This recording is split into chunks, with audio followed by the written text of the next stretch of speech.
Marking its 40th anniversary in 2022, Blue Door is the largest emergency housing provider in York Region, providing life-saving support to children, youth, adults, seniors, and families at risk or experiencing homelessness. Along with offering emergency housing and housing retention support, in the past 2 years, Blue Door has expanded its service offering to further work toward preventing and ending homelessness through Inclusion, the first supportive housing program for 2 SLGBTQ+ youth in York Region. Construct, a social enterprise by Blue Door, providing supported skills training to help youth and adults break barriers to employment and secure meaningful careers in construction trades. And launching in 2022, a health hub which will include a nurse and in-reach system navigator to help people regain the health and well-being needed to secure and retain permanent housing. Join Blue Door's mission and become part of the solution by learning more at bluedoor.ca. We at On the Way Home would like to acknowledge the original stewards of whose lands this podcast is recorded on. In York Region, we recognize we're on the traditional territories of the Wendat, the Haudenosaunee, and the Anishinaabe peoples, and that this is the treaty lands of the Mississaugas of the Credit. And in Vancouver, we acknowledge that we are on the unceded territories of the Coast Salish peoples, the Musqueam, Squamish, and Tsleil-Waututh, whose presence on these lands continue to this day. Welcome to On the Way Home, a podcast dedicated to the issues surrounding homelessness and the incredible experts making a difference in the lives of homeless people. Remember to subscribe to the podcast anywhere you're listening and share it with a friend. Welcome to another episode of On the Way Home. I am Michael Braithwaite from Blue Door, your host. It is a glorious Friday here in Toronto. It is the day after a federal budget has dropped. Some people are really happy and others not as much. So people say it's a good start, and many are saying there is much more to do. It scratches the surface, but we won't get into that today. By the time you hear this, that will be a past thought. As always, on the Way Home, we have amazing guests today. We want to get to them. But first, let me tell you a little bit about what's happening at Blue Door and the Canadian Alliance to End Homelessness. We are partners on this podcast, don't you know? At Blue Door right now, we're really excited. The last couple of years, we had some money come through the province to our region, and our region decided to use that money to quickly build, which is pretty quick for anyone, an 18-unit transitional housing building that Blue Door will operate. One bedroom, so we're looking at mostly single adults or adult couples or adults with a small child. So that is happening. Hopefully will open in late spring of this year. It is a modular build, so it's really cool to see how quickly they started construction only in September, October-ish, right? So it's really pushed it through. And in my region that I work in, York Region, desperately needed. We have about estimated 1,500 people experiencing homelessness. We have around 200 to 300 emergency beds with seasonal mixed in there, and not a lot of transitional housing in there. So this is well needed. And so we're really excited about that coming up. And hey, don't you, the Canadian Alliance to End Homelessness just dropped yesterday that their conference is now open. You can sign up for the conference. If you have something you want to share, some best practices, something you've been working on, you can also apply to be a presenter. You could apply to be a sponsor. Hey, listen, if you want to get word out to the thousands of people that attend this, I believe it's the largest conference of its sort in the country, be a sponsor, right? And that's how you're going to reach out to a lot of great people. Now, I've one of these individuals I've met at that conference a couple of years back when we could do it in person. Last time it was in Edmonton, and that's a bit of a hint as to who we have on today. So lots of great things happening. Now, today I have two guests on the show. Now, they're going to tell you a little bit about their organizations, but really we're here to talk about a collaboration that they're doing. And, you know, collaboration, as we've seen time and time again across the country, is a positive path forward. So I have Margo Long with me today. And Margo is the president and CEO of YES, which is YESS, Youth Empowerment, I love that, and Support Services. And as well, I have Carola Cunningham, who is the CEO of the Niginan Housing Ventures, and Carola, if I said that incorrectly, I hope you will correct me, and my apologies. So welcome to the show. Thanks so much, Michael. Did I get that right or no? Was I? It's Niginan. Niginan. Okay, Niginan. Yeah, perfect. Thank you. So we ask every guest the same question at the beginning of the show because it means a little something different to everyone. And it is, what does home mean to you? Margo, we're going to start with you, and then we'll go over to Carola. Without cheating, because I saw what your shirt said, and that's the best answer. I think the first thing that came to mind was safety. It doesn't always mean safety, but it should. And when I think about what I wanted for my children as a parent, what I hope for every child and every youth that walks through Yes's doors, it's a sense of safety. Children should be able to learn, understand, build the tools that they need to understand themselves in a safe place without fear of repercussion, abuse. And that's not what we have right now. And I think that's one of the most important things we have to remember for home. Fantastic. Yeah, safety plays such a large part in all homelessness, but especially for youth. So many youth that flee violence, that can't stay at home because they've come out to their parents. And I think it was the 2017 big youth survey that the observatory did that said 80% of youth who experience homelessness before the age of 16 is started with family breakdown, which of course, again, not feeling safe as well in that situation. Carola, what does home mean to you? Well, like Margo, your shirt says it all. Home is love. But to just expand on that, for me, home means smiles, hugs, great food, togetherness, celebrating the way we live, being on the land, going to ceremony, and yeah, just I love being in my family, and I know my family loves being in the family too, and we're always together doing things. That's it. Yeah, you see, and that's we proved our point, right? Home is a little different. There's some similarities, but different to different people. And you're talking about the relationship aspect of it too, right? Where those relationships happen, and it's not so much. Neither of you really said, "Hey, it's the physical structure." We're talking about roof and walls, and that is a common theme as well. It's not about that. It's about the comforts, the smiles, the love, and feeling safe. Absolutely. So thank you for that. So I was hoping both of you do amazing, groundbreaking work in what you do. And I want you to tell us more about it, as well as more about yourselves. So, what was your journey into this work? And maybe we'll start with Carola. Talk to us about your journey to the work, your organization, and then we'll throw it over to Margo. Okay, well, Tansi Toya. Netsika Sano Gisha Go Squeos Ota Miskochi Waskegen. So I introduced you by my traditional name, which is Sky Woman, and that I'm coming from Beaver Hills House in Edmonton. My Christian name is Carola, and I come from a strong Métis family that settled in St. Albert before Father Lacombe got here. And my great-great-grandfather took script, and so we've been landowners around Big Lake, which is just outside of St. Albert. And my father started Native Counseling Services at our kitchen table, which is a huge organization that offers support to our people going through judicial crisis. And my mom was a biologist, and Michael was asking me about how I got my name. That kind of comes without explanation.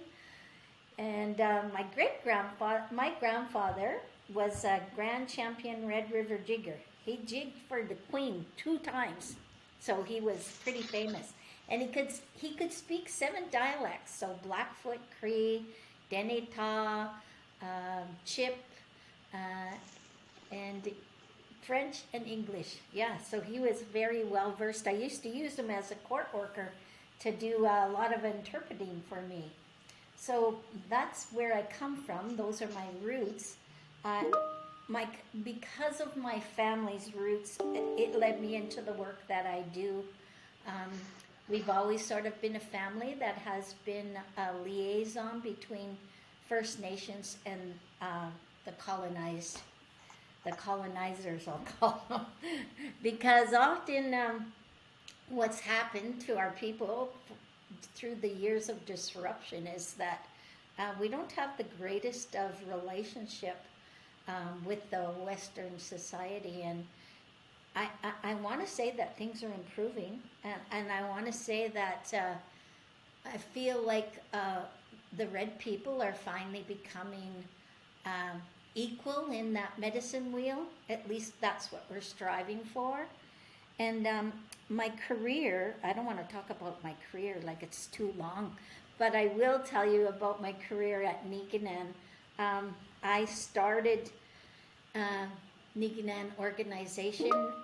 Well, I didn't start it. The board started it 7 years prior to 2014 when the first opportunity was presented to us, and we opened a building called Ambrose Place.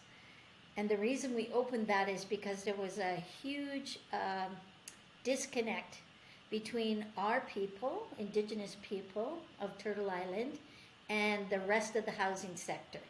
Our people would get housed for 5 minutes and then they'd be out the door.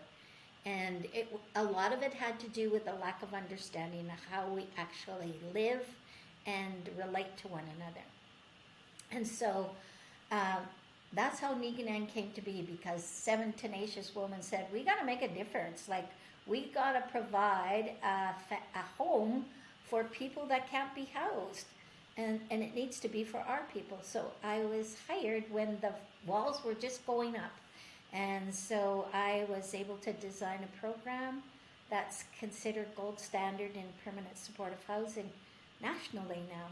So, and I don't know why, because I'm not doing any rocket science. I'm just having an opportunity to provide programming that makes sense to our people. And we're governed from an Indigenous way of knowing and being. So we're Indigenous led, all our programs are Indigenous based, and so what does that mean? It means a whole lot different than the way some organizations operate.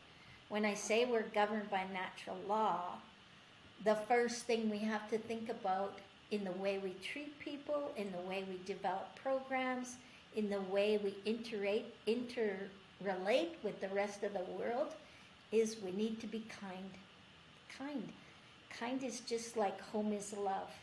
We need to be kind with everything we do. We need to be kind to the land. We need to be kind to the water, the air, all our relatives, the winged ones, the crawlers, the four-legged, and especially to our brothers and sisters, the two-legged. And so when we start to work, that's where we come from. And that's how we govern our organization. That second law we're governed by is honest. To be honest, like to not play those games that sometimes organizations can get caught up in.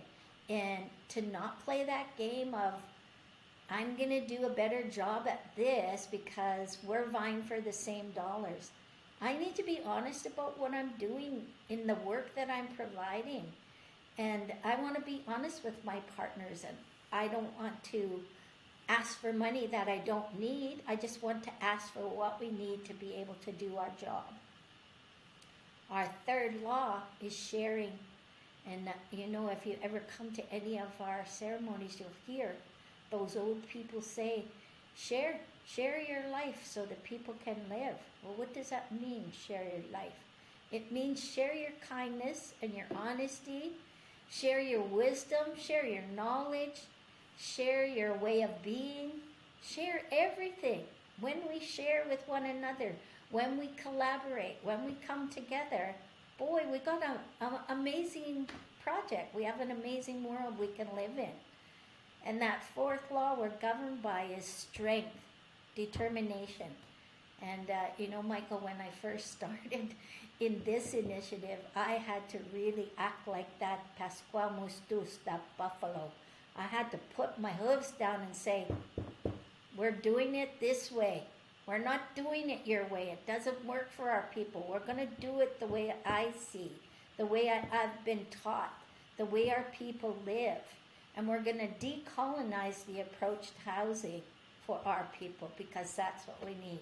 And so that strength, that determination is something, when we apply that kindness, honesty, and sharing, wow, we become amazing at what we do. I think that's how come we actually are recognized as a gold standard PSH. So Ambrose was our first, and we took absolutely the hardest to house, multi-complex issues, missing limbs, mental health issues, addictions.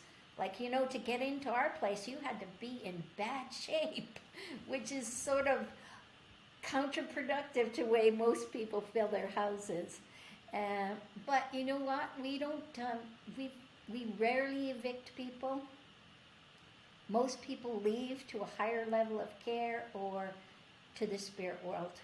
And we're often right by their side, supporting them through palliative care and singing their spirits home and burying them the way we know how to bury people and send them off in a good way. So from Ambrose, we moved into a multi-family generational complex, Omamu Wangugamik, and that's where our youth come into place. I felt, for all the years I've been in the public service and human service industry, that all these racist systems were backwards, especially for our people. Like, it doesn't make sense to try and keep children together families together by removing children forever and making it impossible to get them back. It doesn't make sense to take those children and put them into foster homes where they're not allowed to celebrate who they are as Nehewak. They don't know their culture, they don't know their identity, they just know they're different and they don't fit in with the family that they've been placed into. And our jails are full of people that have lost their way, that haven't been able to connect to those very important natural laws. And so Omamu Wangugamik tries to do that. We're saying, come, we'll help you get your kids back, or come pregnant, we'll help you learn traditional parenting roles. Come, if you're aging out of foster care, we're going to help you find out who you are. You're going to find your way with us. And so that's what we're trying to do there. And we've only been open to a little more than a year, and we've had 7 to 8 family enhancement orders lifted. That means kids that were at risk to go back into, I call it custody, but we've been able to work with the parents, and those kids are intact, living great little lives in our community at Omamu. We've birthed 8 children in the year.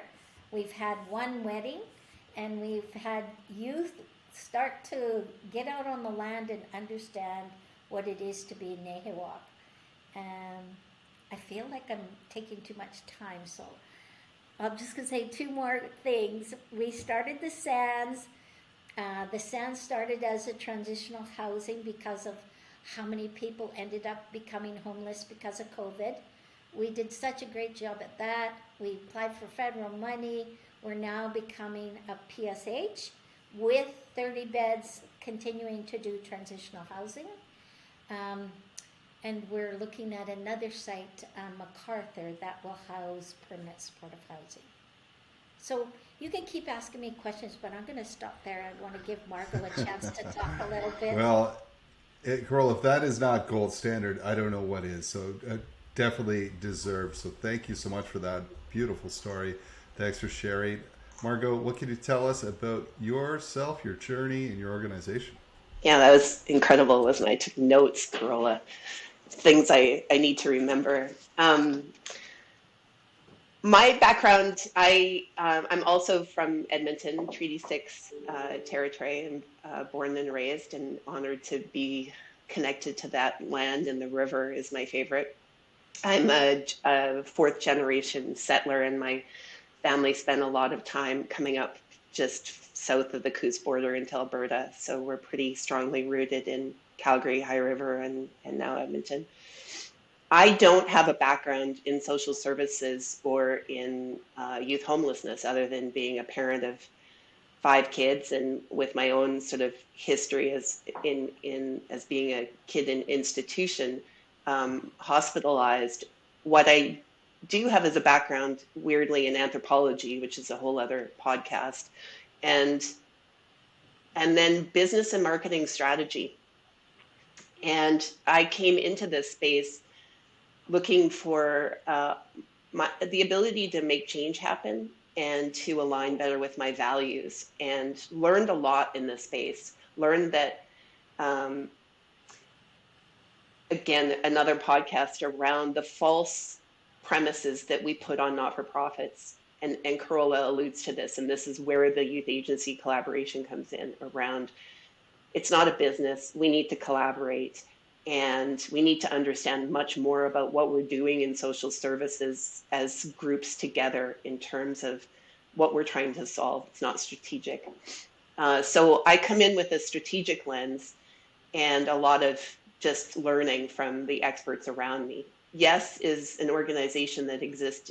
It's been around for 40 years. This is our 40th anniversary, and we serve young people aged 15 to 25 experiencing crisis and or housing instability in Edmonton.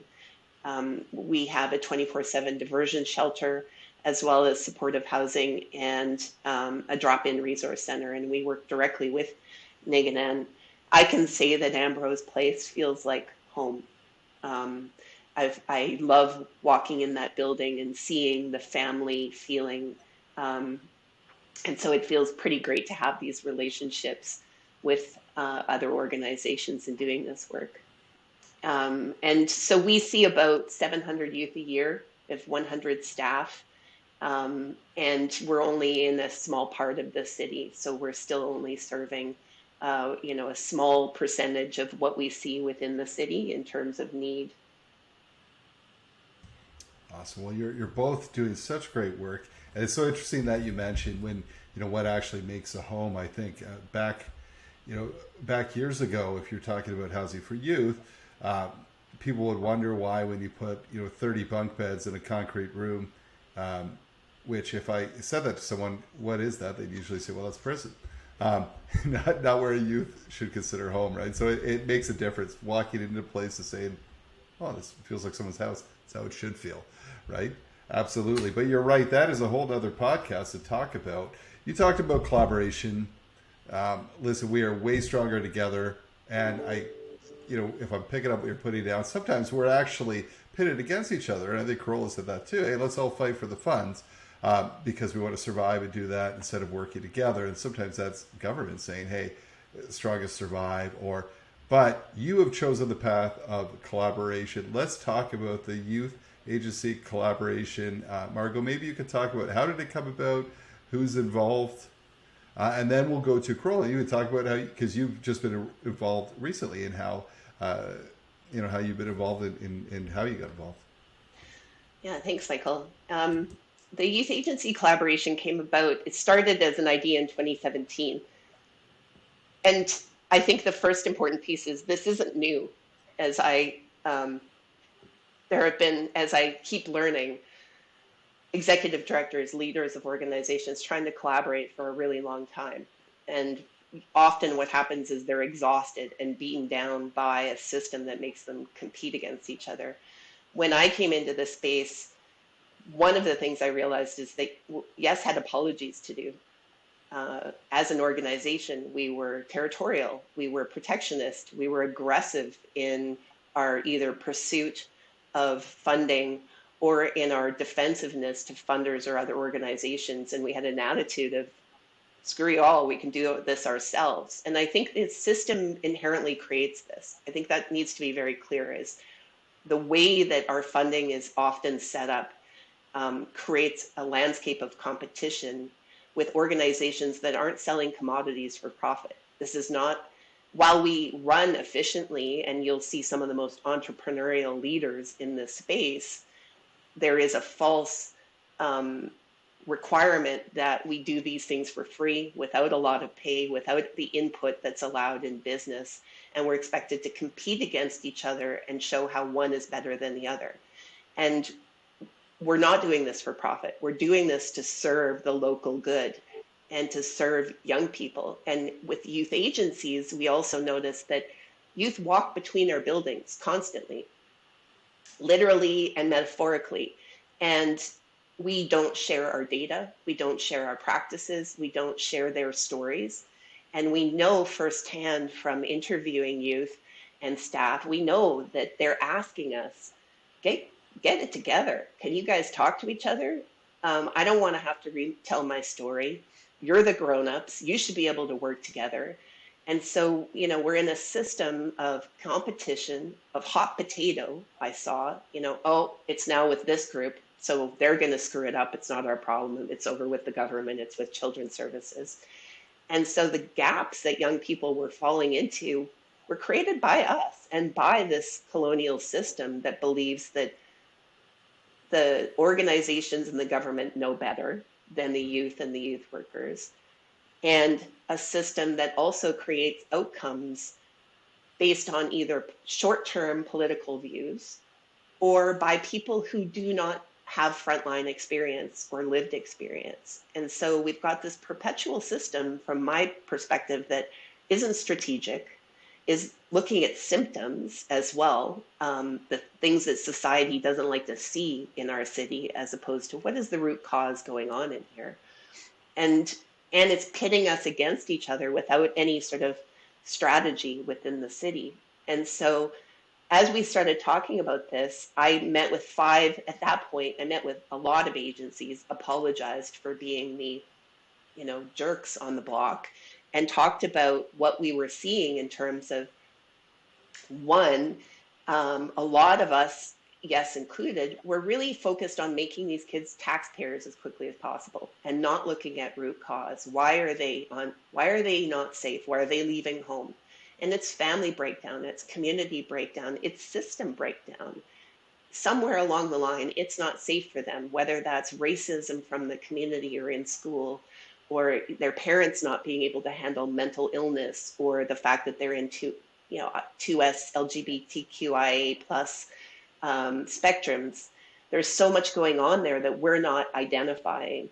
And what we noticed is that we need to look at this together. We need to look at this strategically and focus on what is root cause.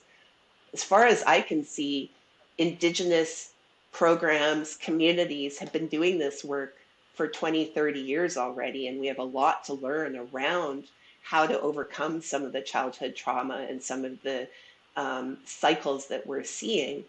We have to do it together. And so we talked about, what if we took this into our own hands? Instead of waiting for $10,000 grant RFPs that ask us how we're going to collaborate with the agency, with Niginan, who we just beat out for funding, and how we're going to sustain that funding going forward, and a whole new set of reporting outcomes that are different. Let's do it together. Let's come together. Let's look at our city and say, what do we have now? Where are the gaps? And what are the best practices coming in from the observatory nationally, internationally, like 24/7 family natural supports? What do we need to bring in? And how do we parse this together and create our own outcomes and guide the system with lived and frontline experience? And they said, we've tried this before and we're exhausted and we don't want to do this on the side of our desk again. That's where it always fails. And so what I noticed was we needed extra help, and we hired consultants to walk us through those processes. So from 2019 to 2020, we hired a consultant, Center Hope, to walk us through that strategic mapping of asking our staff and youth what's working, what's not, and what do we need to address here. The results of that were 4 challenges that we already knew. It just gave us some actual methodology and research papers. We're not coordinated. We don't coordinate our training. We don't coordinate our data. We don't coordinate our best practices, and we don't coordinate our funding. And then COVID hit, which gave us a chance to, one, it lowered our risk aversion because people needed to solve problems. We noticed that there wasn't a specific youth solution for isolation in the city. Agencies were out of commission for a week or two because of outbreaks, and we needed to coordinate and figure this out. And so we started a platform called the Coordinated Youth Response that let us just talk to each other and share information on youth and basic needs approved by the Privacy Commission and get isolation space to youth as quickly as possible. And while we've been doing that, we've also then started experimenting with some of these elements that we know we need to bring in. Yes, brought in 24/7 diversion. Other partners like High Human have created hubs for us to meet together and do work together. And we've continued the work growing the numbers of collaborators. So in 2020, it was 10 agencies. Now it's 20 agencies. And we've really focused on what do we need to do to work together. We'll talk a little bit more about what those goals are. And this is where Niginan and Carola came in that we started working on an evaluation framework. Can we agree on common goals, guiding principles, which really underline those kind, honest, sharing, strength pillars. You know, as Carola says that, I think there is nothing about those pillars when we first started. The system goes against those foundational pillars, and that's what we need to break through. And so what we have now is 20 agencies working together. We meet monthly. We have a leadership team that's pretty informal because we need to meet agencies where they're at. But we're working on, one, how do we do complex care management together? Which is kind of mind-blowing when you think about how you get 20 agencies to share language, to agree on a flow of intake and assessment. But the idea is this youth needs to own that. The youth needs to sort of have this ownership of, here's where I'm at in my crisis and my life skills, and here's the work plan that I need to build this stable foundation where I can create my own future. And our job as agencies is to walk beside them, to not own them, to not save them, and to not, push out any other agency, but to really support that youth in whatever they need.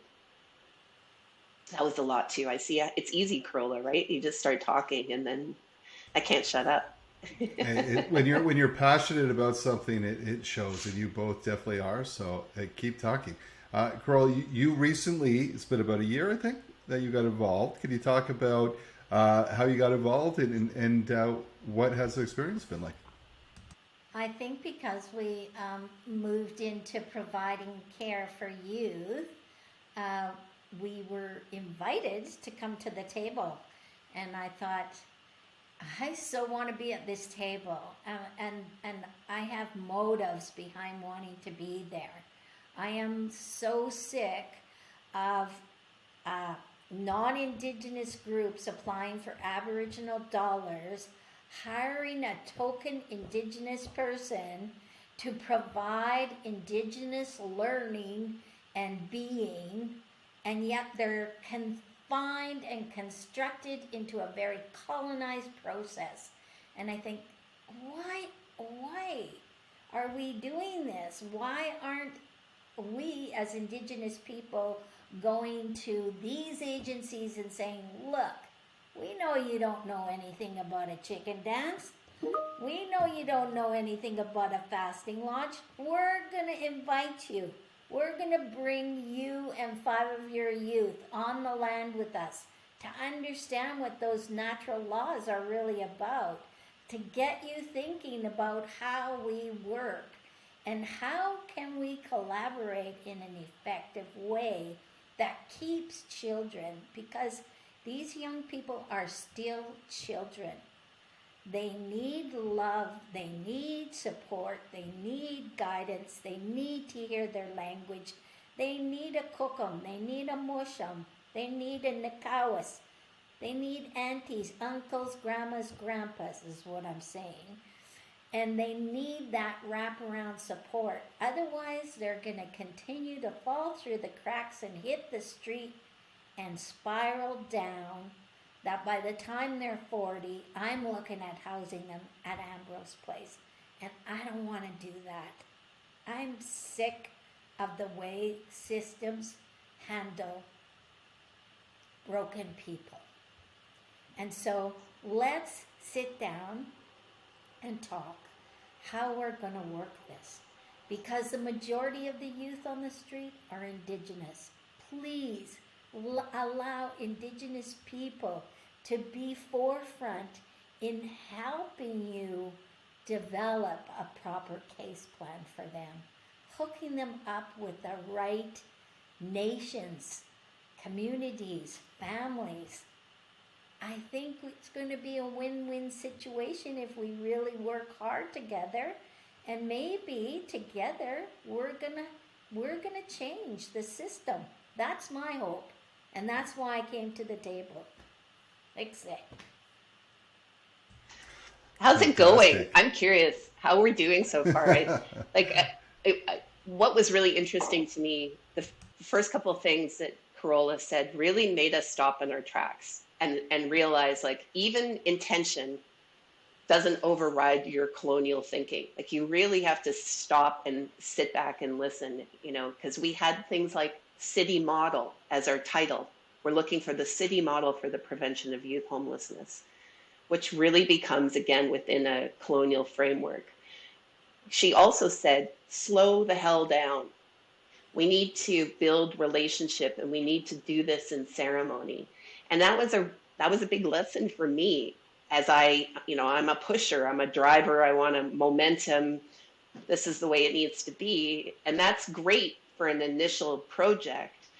But the lesson this year has been slow down, meet your neighbors and your partners, and build trust in the work that we're doing. Because if we don't have that, there's no way we're going to get to complex care management. So that's been incredibly powerful for us. Yeah, it's so interesting that and Margo, the fact that you're so open to stepping back and reflecting, right, which is great. And we have to get better and better at that. And Carola, it's interesting. In York Region, our point in time count showed that we had 17% of people experiencing homelessness identified as Indigenous. And so instead of doing what we normally do, which is, hey, we better do something about it, to your route, we'll hire someone to do, we reached out to Namarez in Toronto and spoke to Steve Tikas. I said, Steve, this should be Indigenous-led for Indigenous people. Would you, if we could work together to find the funding, would you? He said, of course. And that's what he did. And he brought his outreach workers up, and that's how it should happen. Unfortunately, it doesn't always happen. Indigenous-led for Indigenous people. You said to be involved. I say taking a step further should be leading the way. And so you've come together. Collaboration is awesome. What has the impact been? Me? Okay. Well, I think we're building relationship. I really think we're building some good relationship. I think that maybe I've shifted a lens a little bit by having people come and sit on the land and understand that we're governed by our Oswagan. That's our pipe. And we have to go to that pipe and be in ceremony and get rid of our egos and say, Creator, we're Chimuksin. We're pitiful human beings. We need help. Give us direction. Help us build this relationship so we can do something good for the people. And that's what Margo and the rest of the team in the Yak group came. And they sat on the land and we lifted those pipes and we asked for that to build relationship so we can do something good with our youth. And so it's steadily flourishing and growing from there. I'm hopeful that each one of the partners that's at the table is going to bring 5 of their youth and maybe 2 workers and come and be with us at our fasting lodge. Now those kids are going to learn for 5 days the role of a scapiosa, the helper, how important they are to our community, and what their job responsibilities will be. And those young women are going to learn the importance of being co-creators, and how important the food that's prepared for the people is, and how we walk on the earth is so important. And they're going to establish some pride in who they are. And they're maybe going to go back into the community with a different mindset. As a matter of fact, I know they are. You know, in one of my past careers, I was a warden. I was the first Aboriginal warden in Canada. And that's what I did. I said, CSE, forget what you're doing. We're doing it this way. And I took my whole institution on the land and fasted with them. And we increased the release rate for Indigenous people by 35%. That was significant. And it was only because we went back to what we know works for our people. And so the same concept applies for youth. When we can hook them up with all of those necessary supports in our Indigenous community, we're going to see people change. We're going to see people find purpose. We're going to see happy smiles, love in a home environment.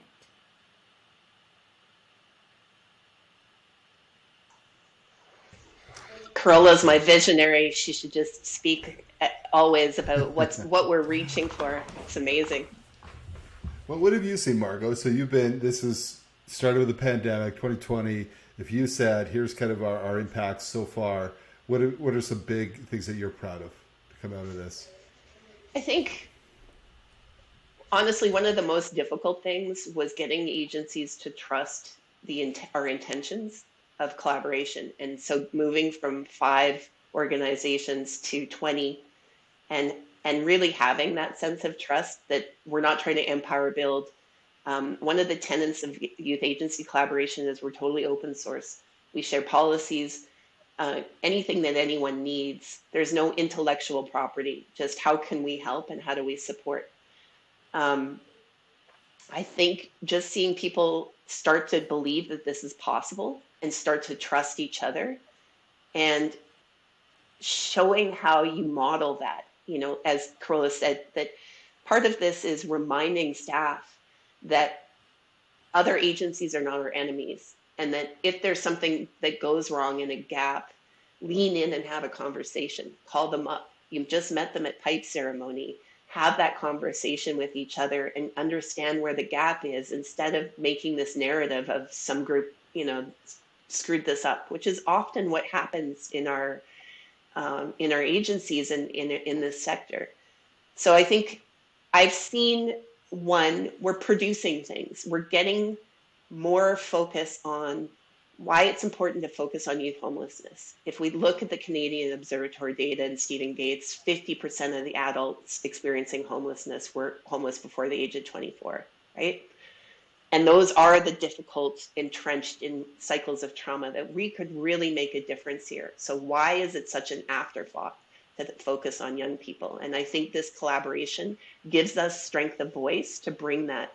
We need to be at more planning tables because there is expertise there. And I do see, as Carola said, in a time when we have never had such compassion fatigue, burnout, and vicarious trauma from staff through this COVID experience, I've seen happier, more engaged, passionate staff at every level because they believe that what they're doing matters and they're being listened to. They're the ones setting this direction. They're the ones attending these meetings and saying, yes, this is how this should go, or this is my experience and these are the gaps.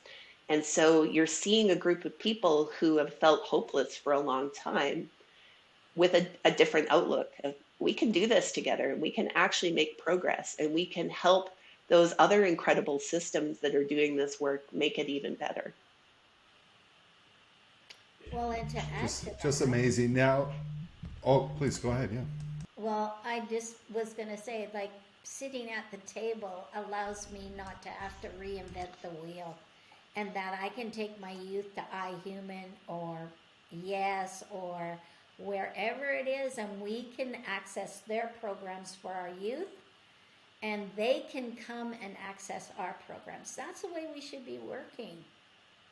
We're all expertise in our own organizations. Let's put those amazing skill sets together and create a better outcome for our youth on the street. And I just that is simple thinking, eh? Making it all about the youth and not about the agencies. But good for you. It's not often done. Sorry, Margo, go ahead. No, that's okay. Our ultimate goal here is to have a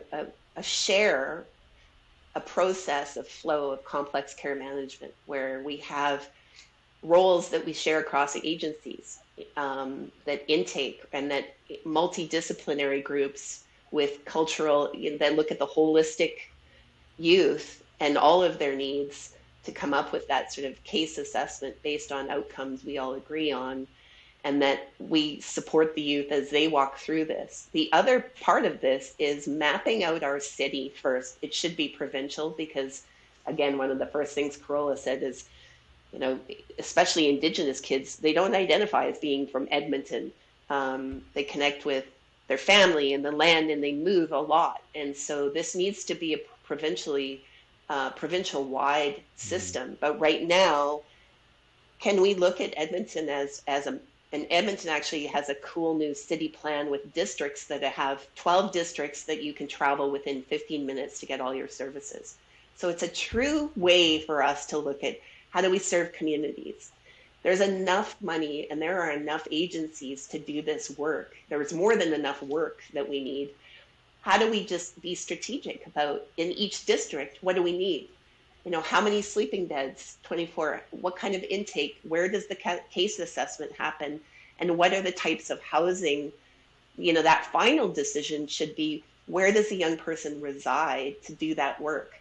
And that needs to switch very much back to how do we support family and community and in doing that work. So if you can imagine actually having an ideal map of our city and the ideal programs and infrastructure for each district, and each agency then gets to self-actualize, see what do we want to do within this, and how do we map ourselves in the next 10 years to build that map out. The whole city can work with us on this. We can have real estate city planners and look at block funding in a very different way than I need that money and Niginan shouldn't get it, which is where we're at right now. Well, listen, this sounds incredible. We can all learn from the work that you're doing. I so appreciate your time and coming on and sharing, and you shared some of your future goals. I have no doubt you're going to achieve that. Keep pushing forward, and hey, let's scale it across the country. This is stuff we should be sharing and growing because we truly want it to be about youth. Thank you to both of you for taking the time to join the show today, for sharing your experience with our listeners. It's so appreciated. Hi, Marco. Thank you. Hi. Wow. Hey, listen, this is not a unique concept that our two guests were talking about. They're talking about collaboration, but sadly, it doesn't happen, right? And making sure that you have everyone at that table, that it's an inclusive table. Nothing for us without us is often heard. We should follow that principle. Incredible work. I know I learned a lot, as I do every week, from the incredible guests on the Way Home podcast. So thank you so much for listening and tuning in. Please share widely, and we will see you next week on the way home.